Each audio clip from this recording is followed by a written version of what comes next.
that there's two kinds of people born in the hospital every day. There's a person born in the hospital that's going to get a job, and there's a person born in the hospital that's going to give that person the job.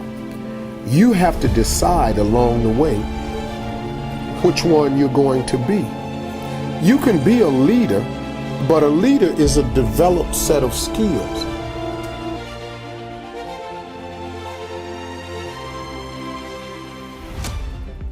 Halo semuanya, nama aku Oshiatha Mulyaningrum dari Pendidikan Bahasa Perancis, Fakultas Bahasa dan Seni Budaya.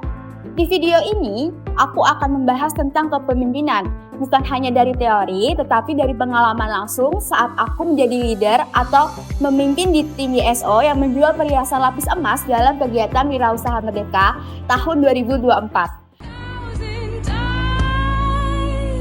I've got no roots, but my home was never on the ground. I've got no roots, but my home was never on the ground. I've got no roots.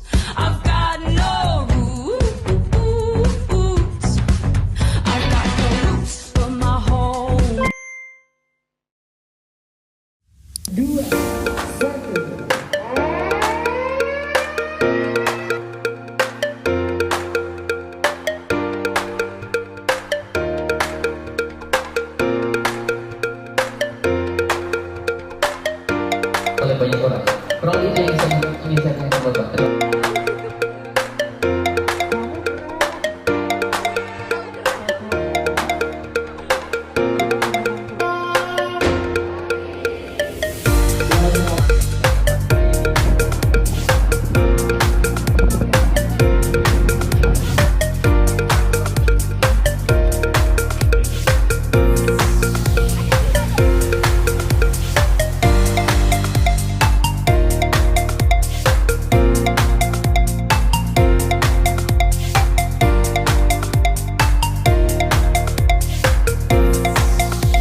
Dari pengalaman ini, aku belajar banyak tentang bagaimana menjadi seorang pemimpin yang tidak hanya mengatur, tetapi juga membantu tim untuk berkembang bersama. Kepemimpinan itu bukan hanya tentang bisnis atau organisasi, tetapi juga tentang bagaimana kita berinteraksi dalam kehidupan sehari-hari. Oleh karena itu, aku ingin berbagi pengalaman ini agar kita bisa belajar bersama.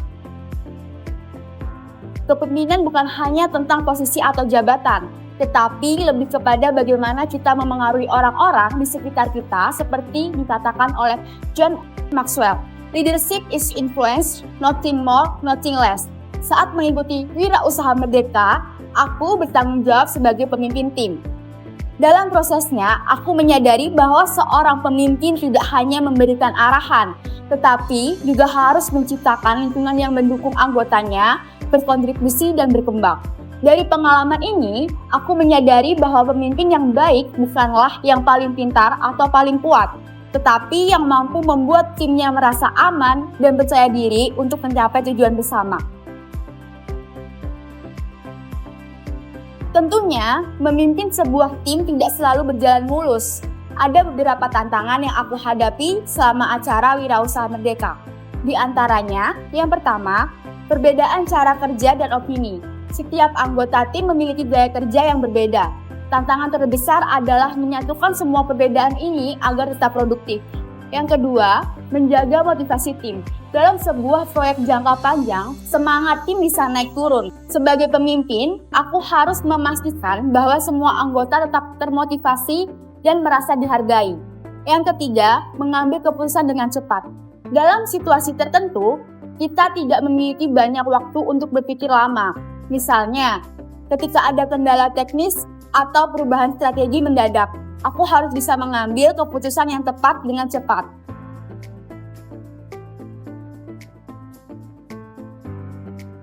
Saat itu ada kendala di booth kami. Produk tidak tertata dengan baik dan beberapa pelanggan bertanya mengenai variasi produk, sementara belum semua anggota tim kami memahami beberapa variasi produk. Dalam kondisi seperti ini, aku menyadari bahwa kepanikan tidak akan menyelesaikan masalah. Aku segera membagi tugas kepada anggota tim, satu orang untuk merapikan produk, satu orang fokus pada layanan pelanggan, dan satu orang memastikan harga sudah terupdate di katalog digital. Dari pengalaman ini, aku belajar bahwa seorang pemimpin harus mampu tetap tenang dalam situasi mendadak dan mampu mendelegasikan tugas dengan efektif.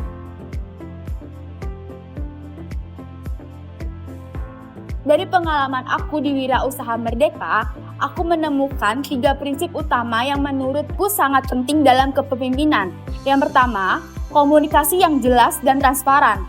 Pemimpin harus memastikan bahwa setiap anggota tim memahami tugas dan tujuannya.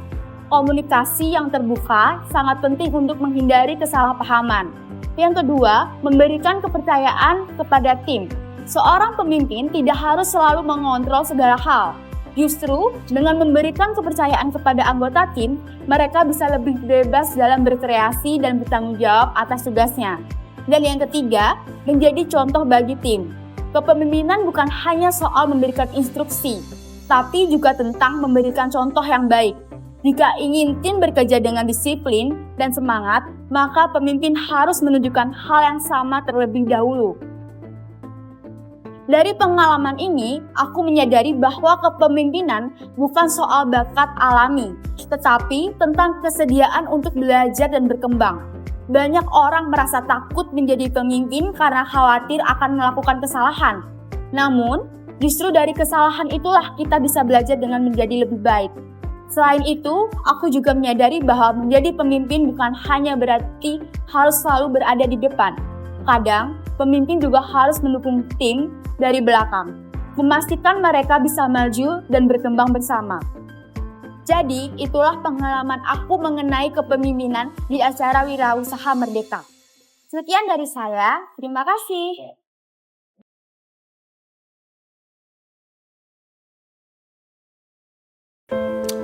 Jangan coba-coba jadi leader kalau mental lu lemah. Seorang leader itu harus punya mental baja, bukan mental manja. Ada banyak hal yang gak sesuai ekspektasi begitu kamu jadi leader. Berdasarkan pengalaman saya, ada 2 fakta pahit terbesar tentang leadership yang jarang dibahas orang. Fakta pahit yang pertama, semakin leader dihormati, semakin jauh gap hubungan dengan tim karena mereka merasa segan. Akibatnya banyak yang jadi sungkan untuk ngasih pendapat, kritik, atau ide-ide kreatif. Mereka takut pendapatnya dianggap menyinggung atau nggak sesuai sama harapan leader. Ini bahaya karena bisa menghambat komunikasi. Padahal komunikasi adalah modal pertama bangun tim yang solid. Fakta pahit yang kedua adalah persepsi bahwa kerjaan leader cuma nyuruh-nyuruh. Banyak yang menganggap leader itu kerjanya gampang, padahal kenyataannya keberhasilan tim sangat bergantung sama keputusan dan strategi yang diambil leader. Begitu jam kerja selesai, karyawan mungkin bisa lepas tangan, tapi leader masih harus pegang tanggung jawab. Di saat anak buahnya tidur nyenyak, leader seringkali masih harus begadang mikirin strategi.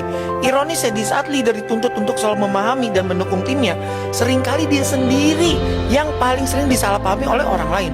Makanya kadang jadi leader itu harus siap menerima fakta. Kalau kerjaannya itu lebih banyak bertanggung jawab ketimbang dipuji, lebih banyak ambil risiko ketimbang main aman, dan lebih banyak kerja di balik layar ketimbang berdiri paling depan.